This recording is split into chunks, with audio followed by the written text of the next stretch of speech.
నేను అసలు సినిమాలు చూడను నిజం చెప్పాలంటే.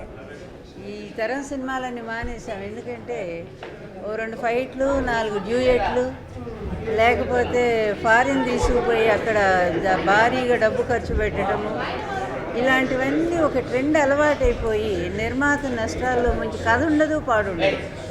ఒక కథనే 10 సినిమాలుగా తీసేటువంటి ఈ రోజుల్లో మళ్ళీ ఎక్కడికో వెళ్ళిపోయాం. నిజం చెప్పాలంటే ఒక లైలా మజ్ను, లేకపోతే ఒక సలీం అనార్కలి అని ఆ రోజుల్లో ఒక పేద గొప్ప అనేటువంటి ఇద్దరి మధ్య జరిగే ఈ లవ్ అనేది ఈరోజు కాదు, చరిత్ర మొదటి నుంచి మనకు చెప్తున్నటువంటి వాస్తవం ఇది. ఎప్పుడు పేదవాళ్ళు పెద్దవాళ్ళు ప్రేమించుకుంటే ఏం చెప్పిందో చరిత్ర ఈరోజు ఈ గడి చరిత్ర కూడా అలాగే చెప్పింది. కానీ ఆ కాలానికి తీసుకుపోయినటువంటి ఆ డైరెక్షన్ ఉంది, అది ఎంత చెప్పినా కూడా చాలా తక్కువే అనిపిస్తూ ఉంది. ఎక్కడ అసలు చిన్న బోర్ లేదు, ఎక్కడికక్కడే టెన్షన్, వాళ్ళ జీవితాలు ఏమవుతాయో అని ఒక భయము, ఆ తర్వాత కథ అసలు ఎలా నడిపిస్తారు అనేటువంటి ఆసక్తి, ఉత్కంఠ, ఇన్ని రకాలుగా డైరెక్షన్ చాలా గొప్పగా ఉంది. ఇక పిల్లల గురించి చెప్పాలంటే మా ఎలక్షన్స్ అప్పుడు 96లో మాతో పాటు తిరుగుతూ జీవిత అప్పుడు ప్రెగ్నెంట్తో ఉంది.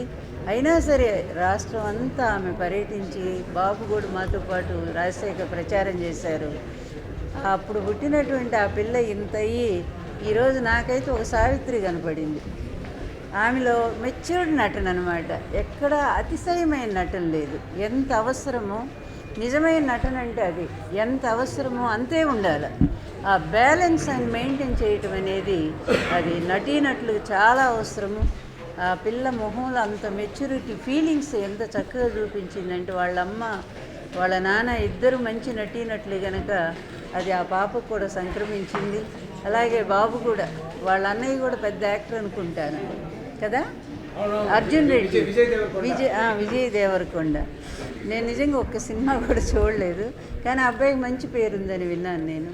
వాళ్ళ తమ్ముడే స్వయంగా ఈ సినిమాలో యాక్ట్ చేయటం, అతను కూడా ఎంత ప్రేమ కోసం తప్పించే హృదయము. అందువలన ఒక తరాలుగా, వేల సంవత్సరాలుగా ప్రేమ కథ ఇలాగే జరుగుతుంది. ఈ మధ్య కూడా పరువు హత్యలు ఇవన్నీ కూడా జరుగుతూనే ఉన్నాయి. ప్రేమకి కులం లేదు, అంతస్తు లేదు అని నిరూపించాలనుకునే ఒక పసి హృదయాలు ఆ ప్రేమ కోసం చివరికి ప్రాణం విడవటం అనేది చాలా అద్భుతంగా మలిచినటువంటి సినిమా. ఇది చూడాలి, ఇట్లాంటి సినిమాలు చూడండి. ఎందుకంటే అసభ్యత లేకుండా, ఊరికి ఆర్భాటం లేకుండా, లేకపోతే కోట్ల రూపాయలు ఖర్చు పెట్టి విదేశ పర్యటనలో విదేశాల్లో డ్యాన్సులు వేస్తే సినిమా కాదు. ఒకే ఒక్క చోట ఒక గడి, ఒక పల్లెటూరు, అంతకు మించి వాతావరణం లేదు అక్కడ. అక్కడక్కడే కథను మలిచి అక్కడక్కడే మొత్తం కూడా ఆసక్తిగా ప్రేక్షకుల్ని చివరి దాకా చూపించదగినటువంటి చిత్రం ఇది.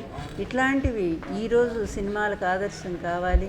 తప్పనిసరిగా ప్రేక్షకులు ఈ సినిమాను ఆదరించి మా పాపకి మంచి ఆశీస్సులు ఇస్తారని, అట్లాగే మా యువ నటుడు అబ్బాయికి కూడా మంచి ఆశీస్సులు ఇవ్వాలని, అలాగే దర్శకుడు ప్రతిభ, అతనికి కూడా చాలా మంచి మూవీస్ వస్తాయి, తప్పకుండా వస్తాయి ఈ మూవీ చూసిన తర్వాత.